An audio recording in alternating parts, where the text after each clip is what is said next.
Foodie went live a couple of times today, and in this video, I wanted to address a couple of things she said, specifically about night markets. If you're following along, then you know that we're in week 5, and she's given every excuse under the sun for not really doing much. Being sick, not wanting to go out alone, and frankly, it all tracks.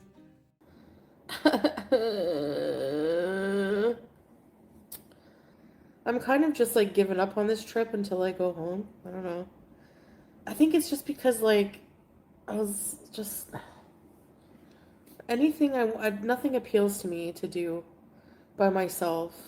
I don't know why, but I can tell you why. It's because Bangkok is frankly not a very easy city to get around by yourself. This trip would have been infinitely easier if Salah had been there. But he's not, so you make do. That's all there is to it. I don't know. I have no joie de vivre right now. I'm just like over it. I miss my pets. I'm tired of being alone.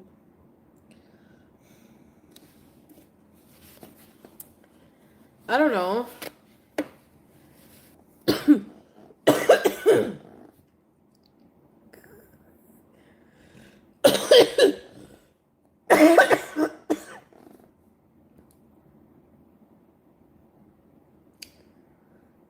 You travel, you get sick. You get physically sick, you get homesick. What's the point? I'll be going home in like a few days. I feel like I should do something interesting before I leave, but I don't know what. What should I do? I don't know. Okay, so I know that that was a rhetorical question, but there are still a lot of really cool things that Foodie could do in Bangkok. For starters, she could just go to YouTube and take inspiration from other creators, like this lovely lady who did this video on halal street food. Not only does she explore a whole street full of different types of food, she also takes us to a beautiful mosque. Even if Foodie didn't feel comfortable setting foot inside, she could still hear the call to prayer and the photos would be amazing. Afterwards, the neighborhood street food would be right around the corner.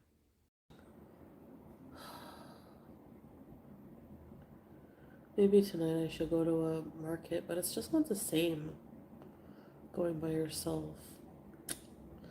I don't want to do anything by myself. I hate it. I feel weird. Hey, Eileen, I feel more anxiety. Like, I feel like if Salah is there, he's like my safety net. Like, if there's any problems that arise. But me, if I'm by myself, I have to solve all those problems by myself. So I'm like super nervous.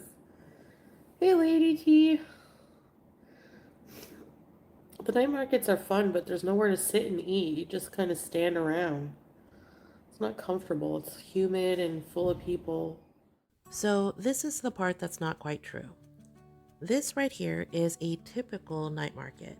It's just sort of rows and rows of streets that have food, vendors, little pop ups, places that you can sit down and grab a quick bite or do some shopping.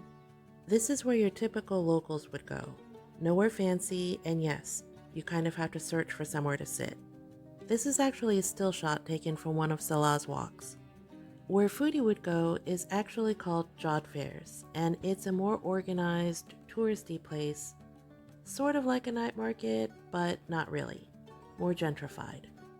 This is where she went last year and had the jumping shrimp, and then she went back another time by herself.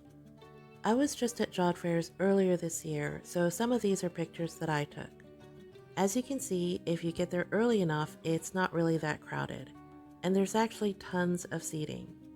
See how to the right of the lady with the ponytail you can barely see somebody's head?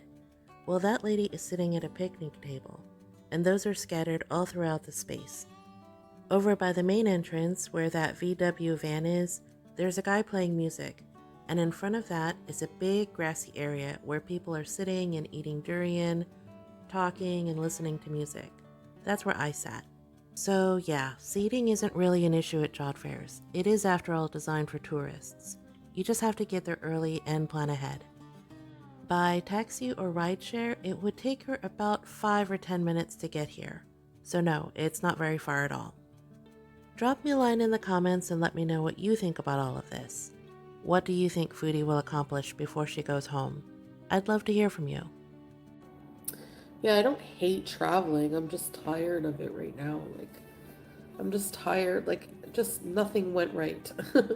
Everything that like was supposed to happen didn't happen.